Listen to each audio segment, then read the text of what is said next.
Hi, EELM 505 teaching social studies and technology students. Based on the response from the survey, it sounds like most of you would like a pre-recorded video that you can watch anytime you want during week 1 or week 2. So that is what I'm doing right now. And I would like you to email me after you have watched it so that I know it's being watched. So you don't even have to say anything in the body of the email. You can just have the subject line say, I watched the video. Okay, let's go over the big picture of the course.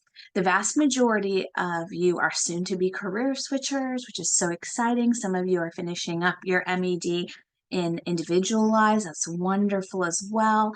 And you are making an impact or about to make an impact on generations of students to come. So we really applaud you here at the School of Education, and we're excited about training teachers. In this course, you'll learn some practical tips and strategies for how to teach social studies to elementary students. Please know that once you're in the classroom, which I know a lot of you, based on the introductory posts, are already there, but whether for practicum, subbing, or you have your own classroom, the pieces of the puzzle will begin to fall into place. You won't always need, even if you need to fill out lesson plans, they will come together so much more quickly, and the format will just be in your head. So I encourage you to keep in communication with me throughout the course. I know that life happens, so if you think something will be late being turned in, or if there's illness in your family, don't hesitate to email me, even on the weekends. I'm pretty flexible with things coming in a little bit late, but the biggest thing is knowing that they are coming.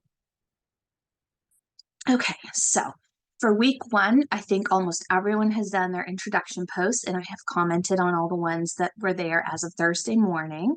I want to make sure that you all do your syllabus quiz, because that lets us know, it lets the university know, it's automated, that the students are participating, and that's super important for federal reporting purposes.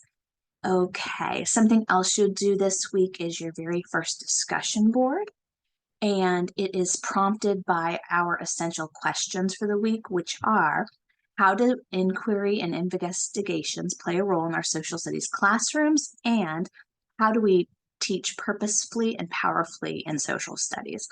I hope you'll really think about those as you read the Kathleen Kopp textbook, chapter 1. It's a really good and practical, easy to read textbook.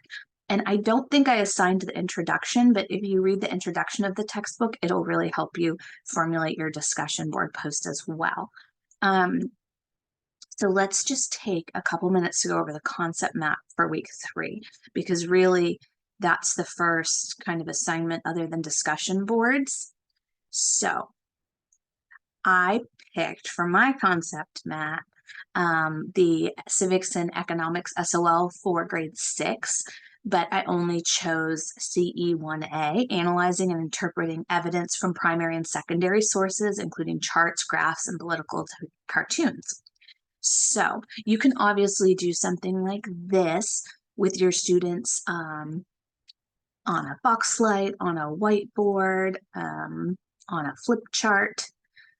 But just so you see what I would do is, if I wanted to teach about primary and secondary sources and have the students give me examples of each and be able to differentiate, I might start by writing the word evidence on one of my boards, and then moving on to adding bubbles for primary sources and secondary sources. And then the next part, where we're going to write examples of those things, you could do it in a few different ways. You could have students raise their hands and you could say, I need examples of primary sources, and have students raise their hands for that. Or you could just say, I need examples of sources, have the students raise their hand, and then when they say, oh, biography, then you ask them, is that a primary or a secondary source?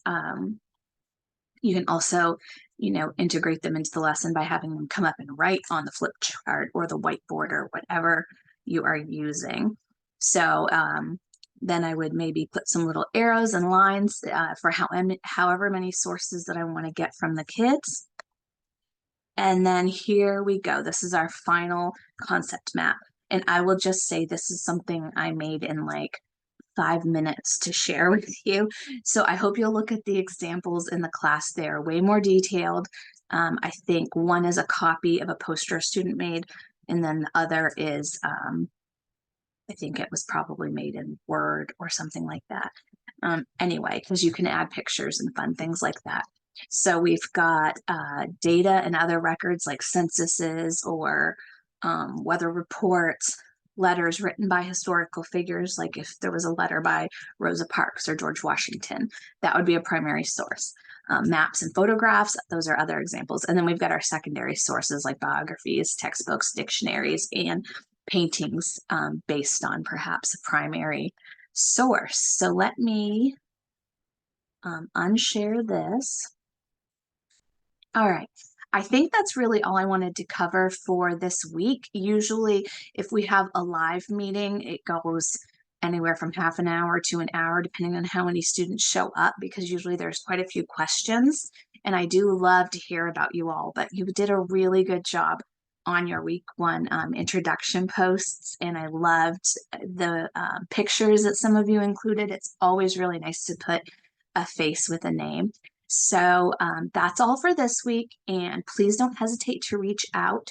You should have my work number, my email, and I might have even put my cell number in the kind of about your instructor section. So I'm not even opposed to text messages if you have a quick question. So have a good week and a good weekend, and reach out if I can help you with anything. All right, bye-bye.